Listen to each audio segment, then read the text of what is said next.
everyone. I hope you are doing well in these, I always say these extraordinary times. It's been extraordinary times for the last few years. I hope you are all doing very, very well at the moment. Welcome to this FinTech Finance virtual arena where we're hosting you today. Today, we're going to be having a look at one of the hottest topics in FinTech at the moment. We're going to be taking a bit of a deep dive into banking as a service and what the future of finance is going to be looking like. Joining me today and actually making his debut on our FF Virtual Arena is Martin. Martin, I'm going to mispronounce your surname, but I'm going to go for it. Martin Höring, for the CMO of Temenos. Perfect. Yes, nailed it. Absolutely nailed it. Excellent. How are you doing today, Martin? I'm doing fine. Thanks for having me on the show. Now, Temenos, quite a big company, do all sorts of things. How would you describe kind of Temenos in an absolute nutshell? Well, I think Temenos supports 1 to 2 billion banking accounts in 150 countries around the globe. We have around 3,000 customers and 7,000 people are just passionate about one thing, making banking better. Excellent. And also making his FF Virtual Arena debut, we have Tom Bentley from Vedino. Tom, how are you doing today? I'm good, Ali. How are you doing? All good, all good. What's Vedino doing? What are you guys all about? Yeah, I mean, look, Vedino's been around a number of years. Essentially, we were born to answer exactly the topic that we're discussing, so banking as a service. So we're quite a unique entity in that not only are we a technology house, similar to Temenos in many aspects, but we are fully focused on banking as a service. So we also have a side vertical arm with a partnership through Ion Bank, who basically provide us a full regulated banking service. So in quite a unique space, but obviously very complementary to Temenos and other partners that we work with. Can we let's break that down a little bit? And this kind of goes into our first question. I love buzzwords. I love a bit of buzzword bingo. BaaS, banking as a service. What exactly does it mean? Because everything is BaaS, everything is thrown around a bit. How would you distinctly define what banking as a service practically is?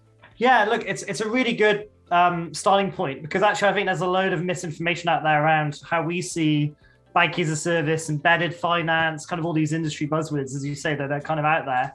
I mean, the main differentiation for me is, as I mentioned, we've got a fully regulated banking license as part of our unique makeup.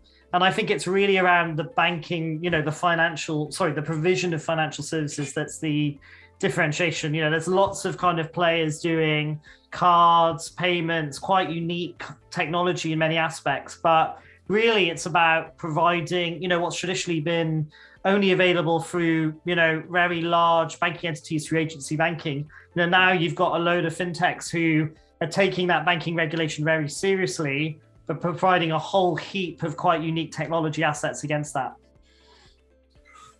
That's a good point around the regulations, and I want to unpack that a little bit later. Martin, can I get you to weigh in here in terms of what banking as a service means to you and Temenos? Because you're not BaaS providers, so to speak. You're more of an enabler. Well, first and foremost, it's a platform model. And the Temenos banking platform is also a platform. For me, it's really an end-to-end model that allows either digital banks or third parties to connect with banks, either through an event-driven architecture or through APIs. And that allows them to build banking offerings on top of providers that are regulated. So this could be a direct model, fintech to bank, but also an indirect model like we have with Vedino. Yeah, and I just to add to that, I think it's really important to say that banking as a service was sort of built as a term in order not only to facilitate fintechs and financial service offerings, but obviously non-financial services. So when you look at sort of big brands, as Martin rightly calls out, in terms of not only technology platforms, but vice versa, ecosystems where you've got consumers utilizing services, there's always some form of payment involved. There's always some form of change of hands in terms of funds, whether that is credited or directly from accounts, whether that's swept through PSD2. So essentially it's all of the plumbing, but enabling the plumbing, not just from a technology point of view, but thinking about that end-to-end life cycle that I think is really, really important. I like that. That's a good analogy to kind of get to grips with it. But Tom, just to go a little bit beyond that, how can that evolve beyond just the finance side of things? Loyalty cards, travel, where can this kind of, sort of move into? Sure. I mean, if I look at some of our clients, so for example, let's give a real example. We announced a partnership with Talent House, that's public now. These guys are essentially launching a financial services arm, but for their community of creatives, which kind of spills out into the millions. And these guys are servicing the Pixars, the MGM studios of this world, where you've got a unique ecosystem of sort of creative content, but you don't think about the way in which those creators interact with their invoicing, the way they finance the projects. I always think about my time back to when I was a DJ and having to get the funds to get that initial decks and vinyl. It's quite an expensive outlay, right? So there's always some form of finance involved. So that's just one unique example.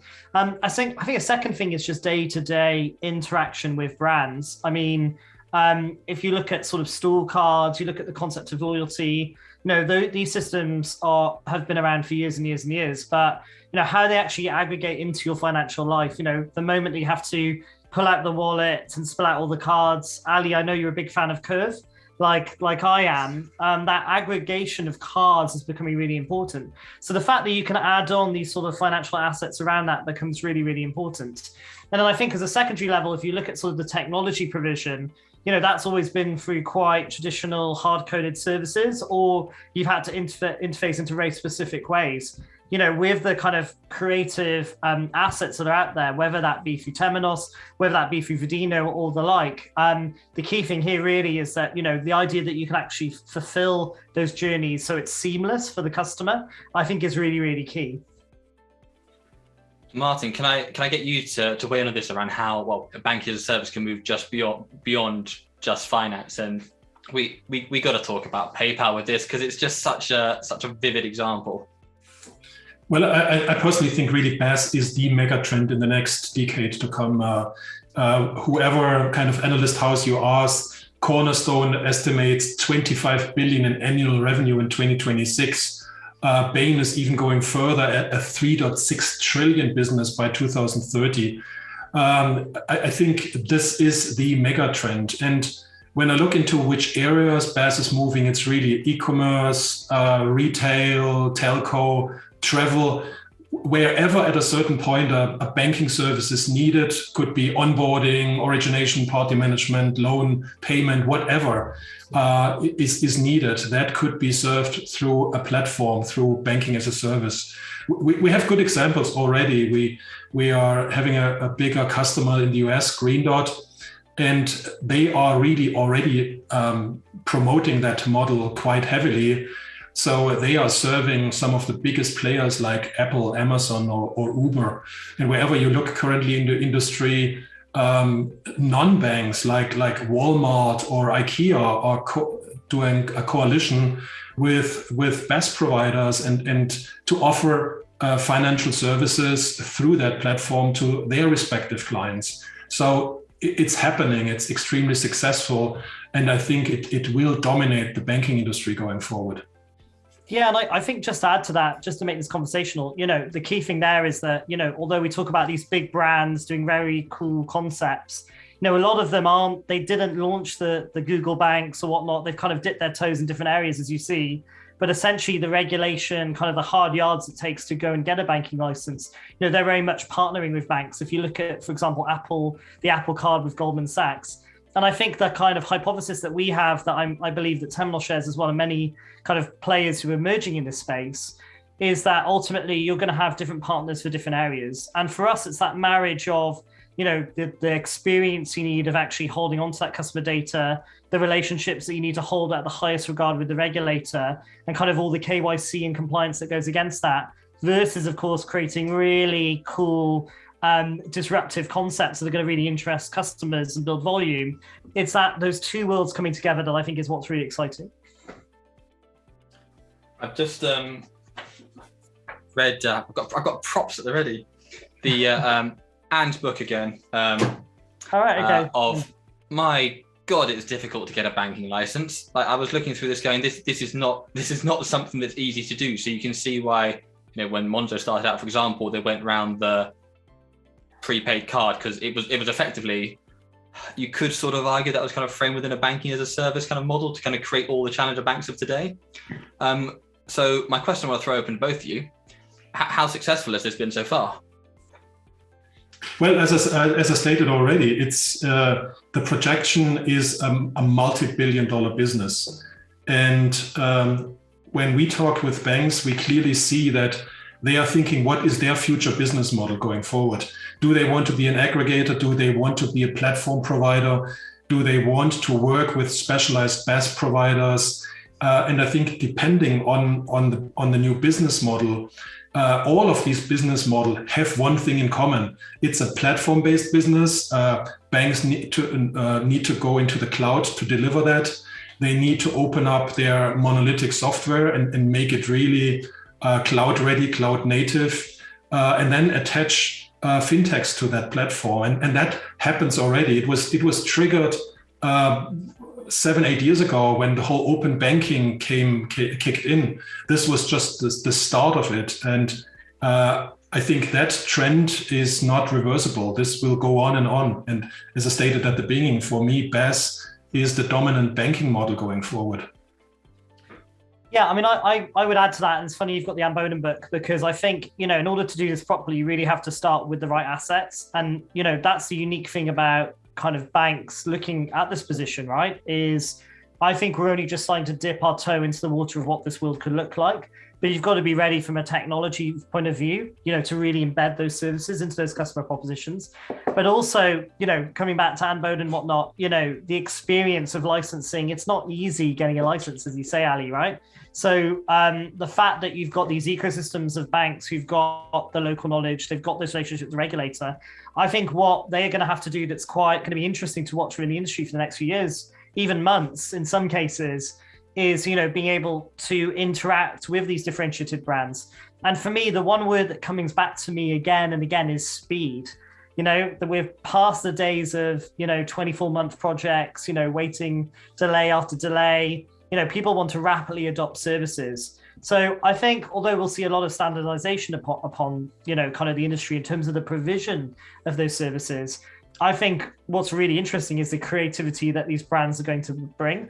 And I think we're really about to test the boundaries of what those financial products could look like. So, but it's always going to come down to A, the relationship with the regulator, and B, ultimately what's right for the consumer in the end state. Absolutely. I want to take what we talked about so far around the market in general. I want to now look at some of the details within the technology. Martin, I'm going to butcher a TCF slogan from a few years ago, which I believe was code in the morning, deploy in the afternoon. Oh God, it was something like that. But the whole point was that we now live in a world where we have things being cloud native, where you can actually figure something out in the morning and have it live later on that afternoon, or vice versa, retract it if you've gone, do you know what, I've been creative with this, I've made a mistake, this didn't work, I can roll it back straight away, easy peasy. With all of these technologies out there, what have been some of the technological advances that we've had, aside from the cloud, obviously, which have been critical to enabling BaaS? Well, I think the new buzzword in this area would be composition and composable banking services, because this is what it finally comes down to. And what we have done from a Temenos perspective is, and I think every major software vendor is going through that path from becoming first product and solution and then platform company. We have unzipped the monolithic software in the last 3 years and make it really componentized, introducing super modern software concepts, being cloud native, database agnostic, having open REST APIs, using containers, Kubernetes, have security by design included in all that stuff. This is what is needed to compose banking services on the fly. This is what you just outlined. And we are at a moment where we have now a banking platform based on capabilities in that platform. And these are like Lego pieces. You can collect those Lego pieces and put them together, compose new services. And these services could be buy now, pay later. a very isolated service, could be a full end-to-end service where you ramp up a challenger bank really in a matter of a day. And we have demos around that. It's really the composition that is important to create the speed that Tom was just mentioning. But underlying all of that is the cloud infrastructure. Without all those components, you can't deliver the speed in ramping up new services for you as a bank, or include those services into non-bank customer workflows. Yeah, and maybe Ali, I'll add to that, because I think everything that Martin says is absolutely relevant. I guess the key thing for me is data, because with that data, I think in order to achieve that speed and agility, ultimately, if you think about that onboarding journey before you even log a product in a ledger, you need to essentially make sure that you KYC the customer, but ultimately make sure you're making the right credit decisions against them. So if you look at countries like Germany and also the UK, for example, where we've got a high rate of uptake on open banking, you can actually take those data insights really, really quickly. And if the person's allowing to open up their financial life, you can see the different accounts or whatnot. With that, really, you can rapidly move at speed to provide credit. I mean, this is how to couple debit as a product alongside buy now, pay later is really working at checkout. And I think ultimately for most of the non-financial brands and even banks to some extent who want to provision new services, it's about how do you get to that end state quickly, but also how do you do that in a measured way? And ultimately, the way of doing that is not only just about the access and data, it ultimately comes down to the speed of the technology to enable really clever decision making. So I always say, let's not forget the importance of the credit risk department in these processes. I think it becomes really, really key as sort of you look at that full life cycle. So I got a few notes there. There's a few things I want to unpack there. First of all, love the Lego analogy. It's one of those ones that is used a fair lot, but it's used because it's very, very accurate, especially in this section here. What I love about Lego is you have all these bricks fall apart. It's how they're put together is what creates it. That's what I absolutely adore about it, and it's down to how it's all put together. With that in mind, a bank in many ways, especially with this sort of component-based banking, all they are is not the actual pieces themselves, but how it's all put together. So aside from that, how can banks really capitalize on what they have, i.e. how things go together, but also their brand and their level of trust in a BaaS-driven world? How can the big retail banks out there and also some of the smaller niche ones, how can they utilize this component-based banking and their brand to really sort of excel in a BaaS-driven world? I see it in two ways. The large tier one banks who don't want to replace any core functionality. They want to attach new functionality, or they want to leverage the P&L of someone else. They connect to these platforms or to these BaaS services through REST APIs. What they have to do is to also open up their monolithic software in the back to be able to connect to those BaaS services. And then you can attach whatever you want from these Lego bricks that we deliver. But on the other side, you have smaller banks, credit unions, community banks, tier 3, tier 4 banks. And what they want is more or less, they want to build the full bank out of that Lego blocks. So fast speed to market and ramping up a neobank or challenger bank, that shouldn't take you a year. You want to ramp that up in a matter of weeks. So we just see different interest from different sizes of banks. And then, of course, you have the non-banks that are just integrating these services. And what they want to have in the background is of course, a regulated entity that they can use. Yeah, I like the Lego piece, Sal. I'm going to go a step further. I like the idea of sand. I've been watching my toddler play with a lot of sand outside at the moment. And the key thing around sand is that you kind of don't notice it slipping through your fingers. You don't notice like the way in which you're actually building architectures. But the next day they can come and go. And for me, in the BaaS context, banking architecture kind of stays there. It's around for a long time. Look at the heritage of Temenos, as you mentioned earlier. Lots and lots of banks, running that system for a very long time. I think in the BaaS space, it's all about how those different propositions mold and how you change really, really quickly. You know, one day you can have a sandcastle, next way the tide can wash over and it's a completely different product. The key thing there is composability. And secondly is the granularity around all of those different dimensions and kind of how you bring them together. What sand should you use for what proposition, right? What technology should you use for this individual customer? And for me, that's the difference when you talk about brands and banks. Some banks have built fantastic brands. We won't go into that now. You just held up a book with one of them in the UK, right? Other banks need to create absolutely new brands from scratch because the old bank doesn't have the same renaissance, right? For me, that's a kind of a cultural decision. But when you're looking more at the technology, the key thing here around banks and the way they have closer relationships with their corporates, I think is really, really key in that, you know, they've known these customers for a long time.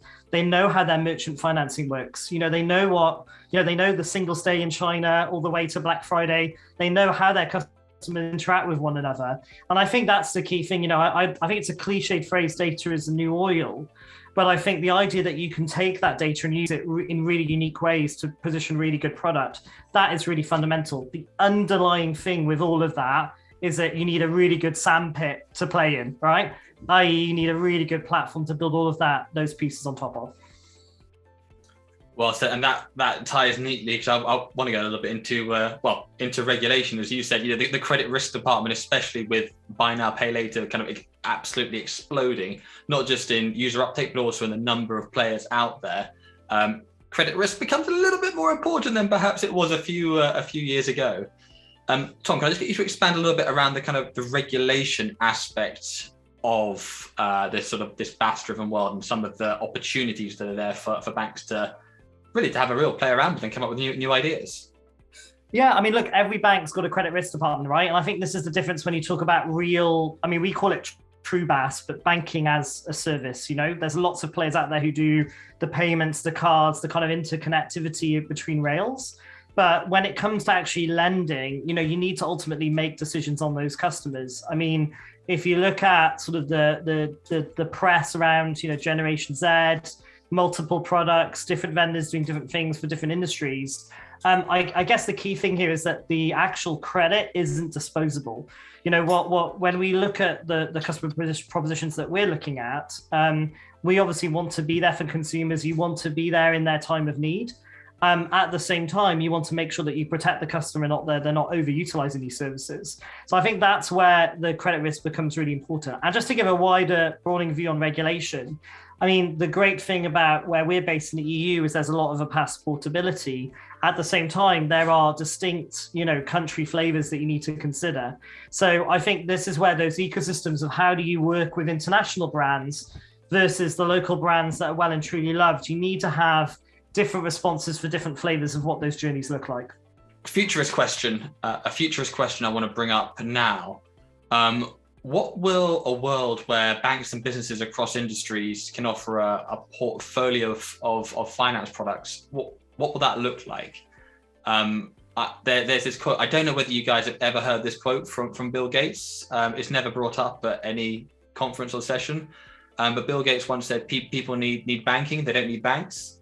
You may have heard it once or twice. Against that sort of backdrop, do you think that we are kind of going to end up in a world where banks almost do become that dumb pipe? I truly think this is the way it will go. I always compare BaaS like a utility model. When you plug in your laptop into a power plug, you don't care where the energy is coming from. When you switch on your phone, you don't care which carrier you will get served by. You just care it will work. And using any kind of banking services in the future is not dependent on banks anymore. You just want to integrate this into your daily workflow, right? It's invisible. Banking services are becoming invisible, and they are dependent on the platform and the infrastructure in the back, like from Temenos or from Vedino, all these players that are serving those kind of services in a scalable, secure, regulatory-driven environment. I think that's the world of tomorrow. So I would agree 100% to what Bill stated. When was it? 20 years ago? I can't remember, but it's, yeah. Yeah, I mean, we hear that quote all the time. I'm sure mine has as well. I mean, I guess the key thing for me, or the key advantage that banks do have, is that they've got the experience of understanding that end-to-end life cycle. But also, don't forget, the major multiples where banks make their money is traditionally in products which are the life, the big bank of life, events. It's the mortgages, it's the major house renovations, it's when they're, building on top of that. And I don't expect that you would go to I won't name any, but I don't think people would go to their Nikes or their Starbucks for such products, right? They might build communities where they might take advice for some of those purchases, but I think that trusted relationship is always going to be there. But I do think the clock is ticking, Ali. I think this is where it's really interesting to see what Temenos dips into the space. Obviously, we've been working on this for a long time, is that we think a lot of banks are going to start to take this very, very seriously, because ultimately the competition, the threat is there. The question is, where are these brands taking these services? Are they utilizing technology players and established players like ourselves in the market, or will they try and self-generate these products themselves? Obviously, we're building an ecosystem where we think we've got some really strong assets that those parties can take off the shelf. But I think, to your point and back to Bill's quote, it's really going to depend what those future revenue lines are for these different companies. I mean, the counter argument that's always put forward, and I'm going to put my counter argument hat on now, is banks know the customer. Banks have all that data on the customer. They know what they spend their money on. They have the potential to utilize that and really almost be that concierge for life for customers there. Touch a little bit on the regulation. I know we have GDPR in Europe that has an effect on this, but it does become about what exactly is a bank. If it is just dumb pipes, it's who owns it. It's who owns the data. So what about in terms of the actual data that banks currently hold? What's the opportunity there that they could be doing to utilize that and enable deeper relationships with their customers?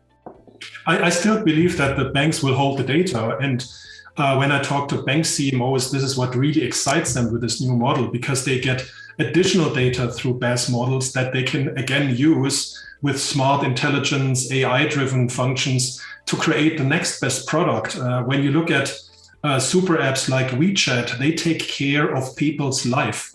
That's their purpose, right? And I think this is the way banks should think in the future. How can I take care of my customers' whole life, from the morning when they wake up down to the evening? What kind of service can I line up to serve them in a better way? So my personal app finally gets so sticky that customers are not turning it down.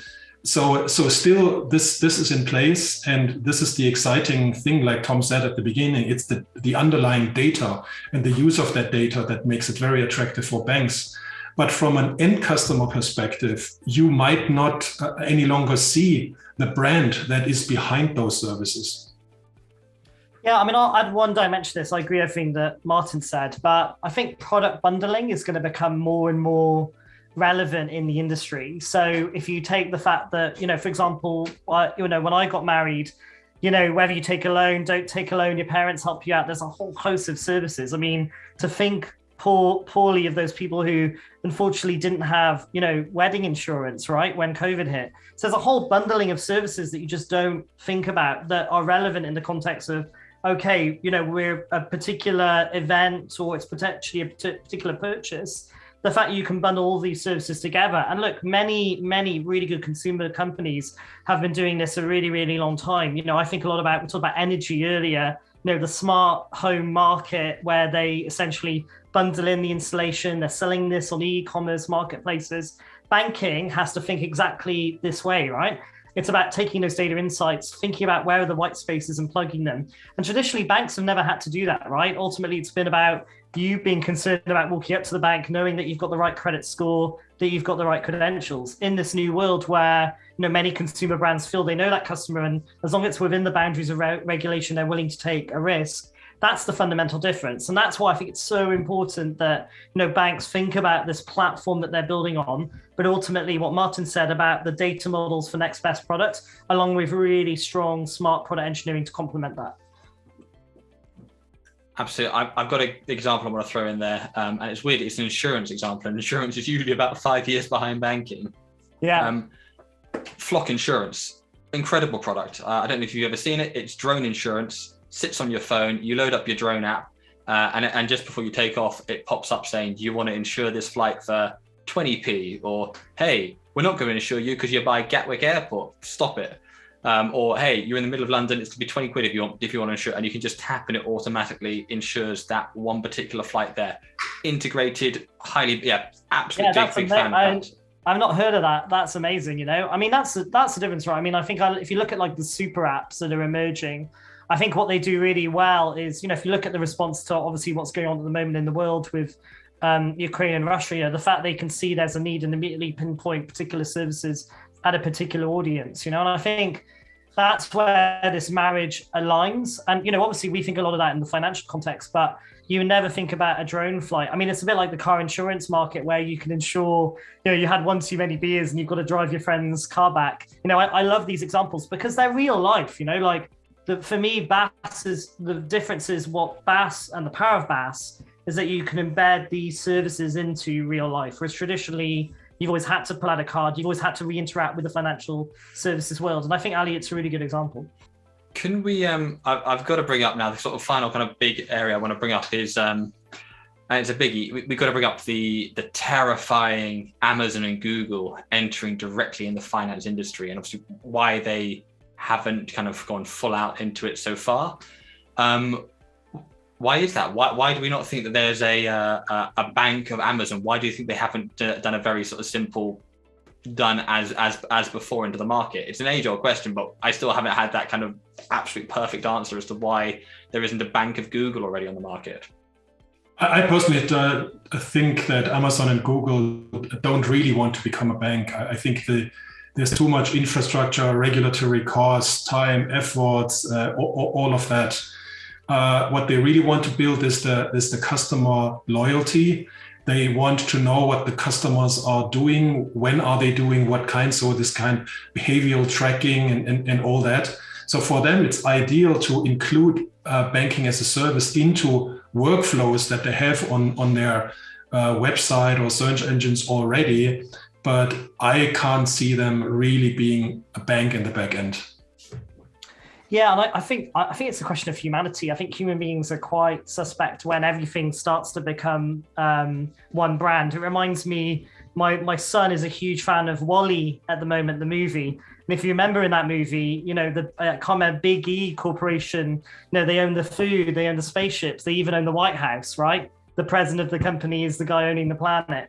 And I think not that, you know, to say these corporations are evil by any stretch, but absolutely, you know, as people more and more kind of look at those services, I think ultimately it comes down to the trust that they want to enable onto those brands. That being said, you know, these guys are taking, you know, very distinguished steps into well-established markets. You know, if you go down to Spitalfields here in London, you can walk into an Amazon salon without exchanging any money and getting your haircut. If you walk to Amazon Fresh in Canary Wharf, you can walk in, pick up a sparkling water, walk out and not pay a penny. And that in itself is a completely disrupting, you know, all of the financial services plumbing that's going with it. So it may, again, coming back to Bill's quote, perhaps, it may not be... Would that work for mortgages, though?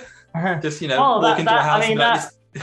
I mean, that's our point, Ali, right? I think, you know, banks will have a place to play within your financial life.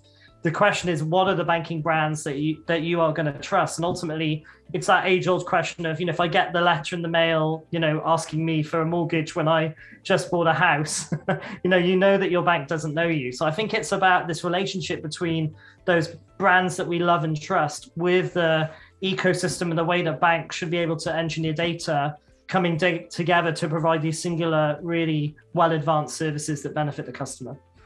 Let's talk about the future.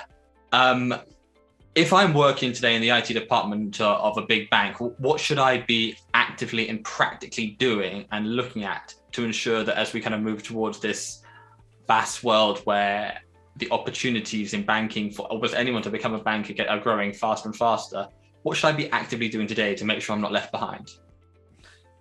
I think you should be doing two things. So I think the first thing is you should be really looking at your customers within the bank. You know, what industries are they working in? What are the challenges they have? And basically talking about kind of the financial constraints and the things that you as a bank entity can help from a technology point of view.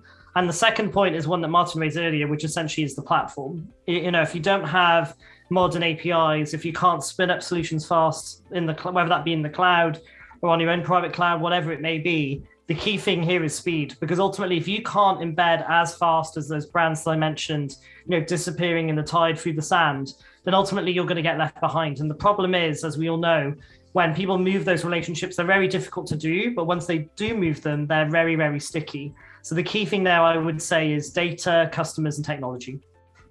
And that is a very good point as well about stickiness. I will throw up the quote of, I think gone are the days where people are more likely to get a divorce than change bank account. So we'll throw that up there. Martin, can I get your crystal ball for the future and what people should be actively doing? Well, I think it's important first to be clear about the bank's future business model. A lot of the time, it is not clear for a bank where they are heading in the future. Do they want to be an aggregator like WeChat? Do they want to be a platform provider? Do they want to even include third-party services into their portfolio? So what is their money machine going forward? That first needs to be clear.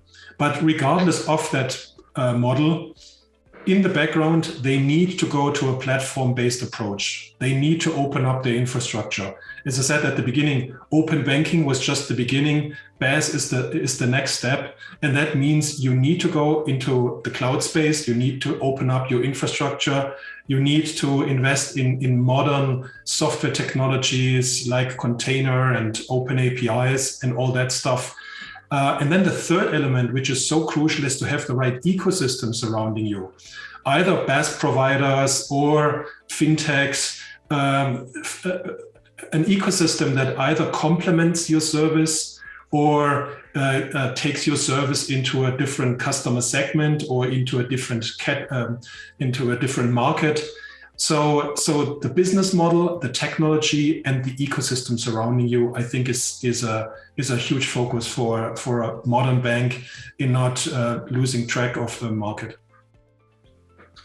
Absolutely, I'm very well said. I think that gone are the days of that kind of castle model where it's kind of nice high walls with your monolithic IT, and now it is about that forest, that ecosystem. Thank you so much for this. I've definitely learned a lot here myself. Martin, where is best for people to reach out to you? Well, of course, on LinkedIn, you will find me. And finally, probably a good landing page is the Temenos Banking Cloud and our BaaS platform offering. So hope to see you on either platforms. Absolutely. And Tom, LinkedIn for you, or are you a TikTok man? TikTok, man. LinkedIn and probably the Amazon salon tomorrow, looking at the state of my hair. But yeah, all Vedino.com. But thank you very much, Ali. Really enjoyed this. And obviously, thank you, Martin, as well. It was a pleasure to be with you guys. Thank you very much, guys. I'm sure we're going to be seeing you at various events over the next few things. I've been Ali Patterson. Thank you all very much.